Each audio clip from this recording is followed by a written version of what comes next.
astronauti dell'Apollo 13 non sbarcheranno sulla Luna. Jim Lovell, Fred Hives e John Swigert stanno cercando di tornare a terra affidandosi ad una situazione di emergenza che è scattata questa mattina intorno alle 4 ora italiana per un grave guasto al sistema elettrico di bordo. Da circa 20 ore la situazione dell'Apollo 13 è drammatica ma non disperata. Vediamo di riassumere brevemente la successione degli eventi. Erano da poco passate le 4 questa mattina, ora italiana, quando il comandante Lovell comunicava a Houston di aver avvertito una esplosione in un punto non precisato della sezione dell'Apollo che contiene tutti i servizi e i serbatoi dell'astronave. Poi, nel giro di pochi secondi, la cabina di comando dell'Apollo 13 è piombata nella più completa oscurità. Contemporaneamente, il treno spaziale che in quel momento si trovava a circa 100.000 km dalla Luna ha cominciato a ruotare su se stesso quasi impazzito. È stata la lunga esperienza di Jim Lovell che ha consentito al comandante dell'Apollo 13 di riprendere sotto controllo la situazione. È seguito poi un drammatico dialogo tra i 3 dell'Apollo e i controllori di Houston. Gli astronauti si trasferiscono nel modulo lunare e fanno fluire ossigeno e elettricità attraverso il tunnel di comunicazione. Alle 6:13 la missione lunare di Apollo 13 viene annullata e si procede in gran fretta a elaborare un piano di volo di emergenza per il ritorno a terra. Buongiorno. L'astronave Apollo 13 continua il suo viaggio di avvicinamento alla Terra. Dopo aver girato stanotte intorno alla Luna, gli astronauti hanno azionato con successo il motore principale del modulo lunare per affrettare il loro rientro. La situazione, come vedremo, continua ad essere carica di insidie e di pericoli, ma la riuscita accensione del motore del modulo lunare ha servito come un'iniezione di ragionevole ottimismo nel clima di ansia e di tensione col quale si segue in tutto il mondo la drammatica vicenda.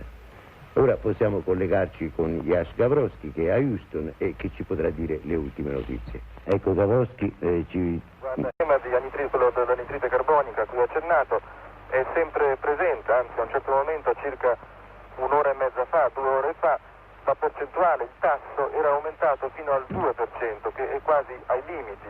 Poi si è sostituito uno dei filtri di idrato di litio che assorbe l'anidride carbonica e la percentuale è scesa di nuovo al di sotto dell'1%, quindi altamente nei limiti di sopportabilità. Direi che la situazione è decisamente sotto controllo dei tecnici della NASA e di ora in ora aumentano le speranze di riuscire a salvare la vita, a portare vivi questi uomini all'amarraggio di venerdì. Dunque Apollo 13 a questo momento a 320.000 km dalla Terra, ha già lasciato la Luna alle spalle a 65.000 km, la velocità sta diminuendo, ricomincerà ad aumentare solo via via che si avvicinerà alla Terra. A 53 ore circa dall'amarraggio previsto nel Pacifico, i termini in cui la situazione viene definita sono estremamente cauti, quasi ambigui diremmo.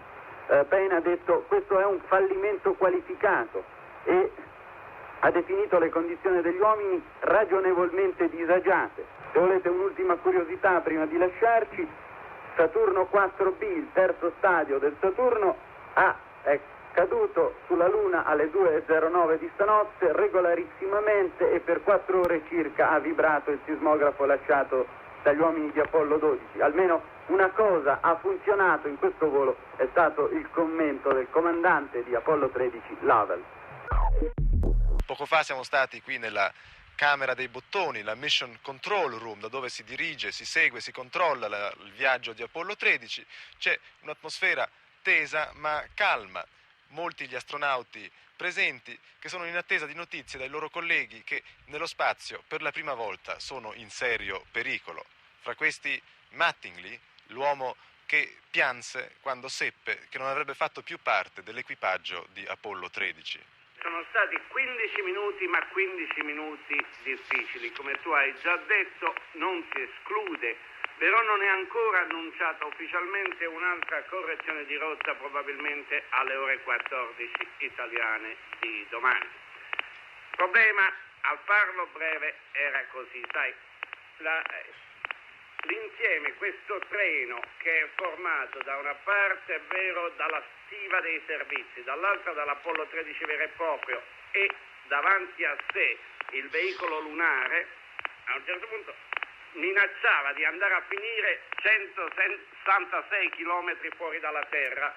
Allora, per modificare questa traiettoria lunare, e non ve la posso dire perché la formula di una traiettoria lunare, come calcolata dal professor Angelo Miele, italiano, che è un professore di aeronautica e astronautica qui, è una riga di calcolo differenziale, si complicava dal fatto che c'erano fuoriuscite di elio nel cosiddetto modulo, nel veicolo lunare, il quale imprimeva un momento di rollio al complesso. Per conseguenza, invece di sparare in direzione della traiettoria, delle volte minacciava di sparare in direzioni diverse, perciò non compiere quest'opera di rallentamento.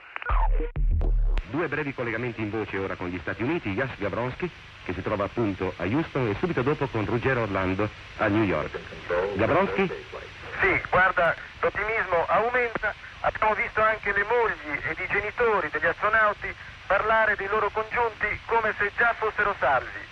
E gli astronauti, dopo il freddo delle ultime ore, le fatiche e l'insonnia, sono in buone condizioni fisiche, anche grazie alle pasticche di dexedrina, che è un eccitante molto blando, e sono pronti per la manovra finale. Bene. Yash? Sì? Allora ci sentiamo più tardi e stai sempre in linea. Esatto. Passiamo a Ruggero Orlando. Scusa Ruggero, ricevi le immagini dal Pacifico dell'Iwo Jima, della portaerei? Sì, si vede che le nuvole sono bellissime. L'ultimo messaggio di Lovell, mi sembra di sentirmi molto meglio adesso. C'è stata una risata a Houston. Siamo molto felici che tu dica questo. Sull'elicottero dell'Iwo Jima è stata installata una telecamera per riprendere da vicino le operazioni di recupero sul luogo dell'ammaraggio.